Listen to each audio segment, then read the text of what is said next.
Some works of art are created to provoke an emotional response in a viewer. There are two ways of doing this.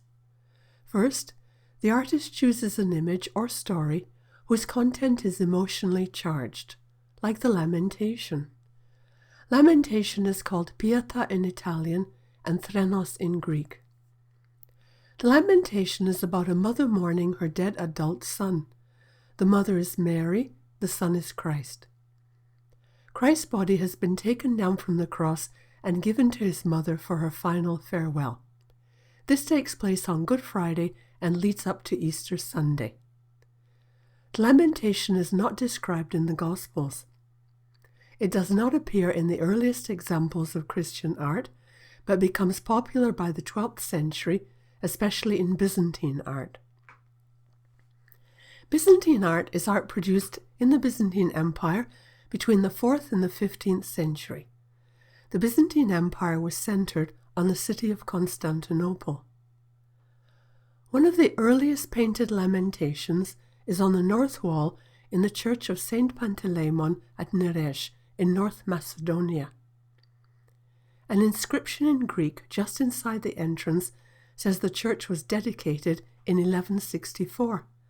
At that time, Nerezi was part of the Byzantine Empire. Greek was the language of the Byzantine Empire. The Lamentation is one of several paintings depicting scenes from the life of Christ and his mother Mary. It has suffered damage over the centuries. The name of the artist is not known. In addition to choosing a story like the Lamentation that is emotionally charged, the artist makes sure the participants look emotionally involved. This is done through glance, gesture, placement, and their relationship to one another. Christ, eyes closed, lies on the ground, while his mother, 3 male followers, and at least 1 female mourner gather around him. The entrance to the burial cave is on the left. Christ's body appears unobstructed in one of the lowest parts of the painting. The placement is deliberate and done to upset the viewer. In Byzantine art, scenes are composed in a hierarchical way. That is, the most important and most powerful figures have the highest place in a scene. The least important figures are in the lowest. Christ, because of his importance, usually towers above everyone else, somewhere in the center of a scene with lots of space around him. So Christ's position near the bottom emphasizes his humiliation and suffering. The sight of Christ brought down to such an insignificant level is designed to make a viewer weep. The figures accompanying Christ also encourage the viewer to shed tears. A veiled and haloed woman on the far right extends her arms toward Christ's body in a traditional and consequently familiar gesture of mourning. To the left of this female mourner, 2 men kneel and touch Christ's feet. Another man, probably the Apostle John, bows and holds Christ's hand to his face in a gesture of concern and intimacy. Small angels hover above, each with a different gesture of grief.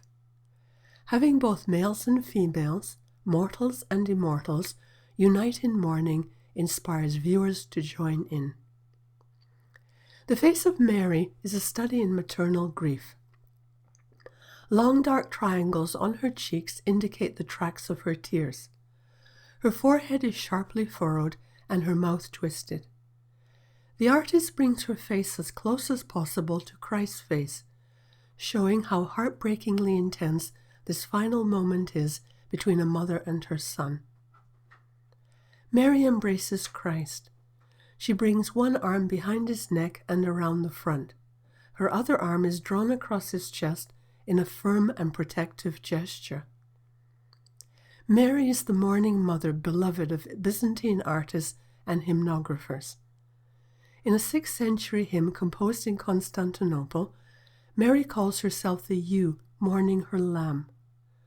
In a 10th century hymn for Good Friday, written by Simeon Metaphrastes, Mary embraces her adult son's body and remembers holding him as a baby. I lifted you up in a mother's arms. you were leaping and jumping as children do. Now I raise you in the same arms, but without breath and lying as the dead.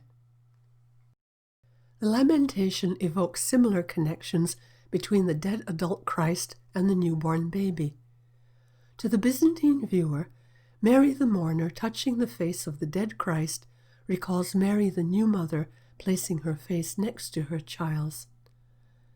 A contemporary icon made in Constantinople depicts Mary embracing her infant in a way similar to Mary the mourner embracing Christ in the Lamentation. The reference to birth is especially appropriate in the Lamentation because Christ is reborn after his death, so any link between birth and death hints at Christ's resurrection on Easter Sunday morning. Birth and death also come together in the way Mary is posed. She appears to be crouching on the ground. Her legs are bent so that her knees are far apart. Her feet, wearing red shoes, come together.